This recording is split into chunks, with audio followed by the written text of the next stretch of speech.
Hello everyone, welcome to మహా foods and arts. ఇవాళ వీడియోలో టేస్టీ అండ్ హెల్దీ తోటకూర ఫ్రైని ఎలా ప్రిపేర్ చేయాలో చూడబోతున్నాం. మీరు రొటీన్గా ఎప్పుడు చేసుకునే ఫ్రైలా కాకుండా ఇలా ఒకసారి ట్రై చేసి చూడండి, మీకు చాలా నచ్చుతుంది అండ్ హెల్దీ కూడా. మరి ఇది ఎలా చేయాలో చూసేద్దాం. ముందుగా దీనికోసం 2 పెద్ద తోటకూర కట్టల్ని కల్లు ఉప్పు వేసి వాటర్లో 10 నుంచి 15 నిమిషాలు నానపెట్టుకుని ఆ తర్వాత వాష్ చేసుకుని ఇలా సన్నగా తరిగి పక్కన పెట్టుకోవాలి.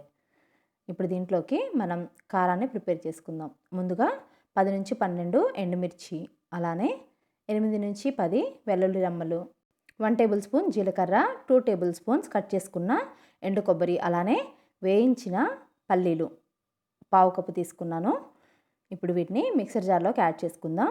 మీరు స్పైసీనెస్కి తగ్గట్టు ఎండుమిర్చిని తీసుకోవచ్చు. అలానే వేయించుకొని పొట్టు తీసుకున్న పల్లీలని పావు కప్పు, అలానే 8 నుంచి 10 వెల్లుల్లి రెమ్మలు, 2 టేబుల్ స్పూన్ల కట్ చేసిన ఎండు కొబ్బరి, అలానే 1 టేబుల్ స్పూన్ జీలకర్ర, రుచికి సరిపడా సాల్ట్ను కూడా యాడ్ చేసుకుని దీన్ని కచ్చాపచ్చాగా పౌడర్ లాగా గ్రైండ్ చేసుకోవాలి. మరీ మెత్తగా కాకుండా కొంచెం పొడి పొడిగా ఇలా కచ్చాపచ్చాగా గ్రైండ్ చేసుకుని పక్కన పెట్టుకుందాం. ఇప్పుడు స్టవ్ ఆన్ చేసుకుని ఒక ప్యాన్ హీట్ చేసుకుని దీంట్లో 2 టేబుల్ స్పూన్ల ఆయిల్ హీట్ చేసుకుని ఇది కొంచెం వేడయ్యాక 1 టేబుల్ స్పూన్ ఆవాలు, 1 టేబుల్ స్పూన్ జీలకర్ర వేసుకుని ఇది కొంచెం ఫ్రై అయ్యాక దీంట్లో కరివేపాకుని యాడ్ చేసుకోవాలి. ఈ కరివేపాకు కొంచెం ఫ్రై అయ్యాక దీంట్లో ఒక పెద్ద సైజు ఉల్లిపాయని ఇలా పొడవుగా చీలికల్లాగా కట్ చేసుకుని యాడ్ చేసుకోవాలి. ఆనియన్ పెద్దదైతే ఒకటి సరిపోతుంది, లేదు అంటే మీడియం సైజు 2 తీసుకోవాలి. వీటిని లైట్ గోల్డెన్ బ్రౌన్ కలర్ వచ్చేంత వరకు ఫ్రై చేసుకుందాం. స్టవ్ని లో టు మీడియం పెట్టుకొని ఒక 1/2 టేబుల్ స్పూన్ పసుపు యాడ్ చేసుకొని ఇవి లైట్ గోల్డెన్ బ్రౌన్ కలర్ వచ్చేంత వరకు చక్కగా ఫ్రై చేసుకోవాలి. మనం మసాలా ప్రిపరేషన్లో సాల్ట్ యాడ్ చేసుకున్నాం కాబట్టి ఆనియన్స్లో సాల్ట్ వేయలేదండి. ఇప్పుడు దీంట్లో మనం ముందుగా కట్ చేసుకుని పక్కన పెట్టుకున్న తోటకూరని యాడ్ చేసుకుందాం.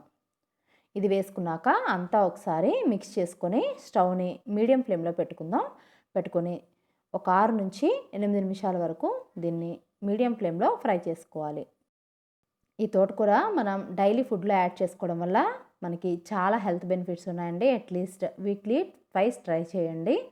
ఇప్పుడు దీన్ని ఒక 6 నుంచి 8 నిమిషాల వరకు మూత పెట్టుకొని చక్కగా ఫ్రై చేసుకుందాం. చూసారు కదా, ఒక 6 నుంచి 8 నిమిషాల లోపల మనకు తోటకూర అనేది చక్కగా ఫ్రై అయిపోయింది. ఇప్పుడు దీంట్లో మనం ముందుగా గ్రైండ్ చేసుకున్న మసాలా పౌడర్ని యాడ్ చేసుకుందాం.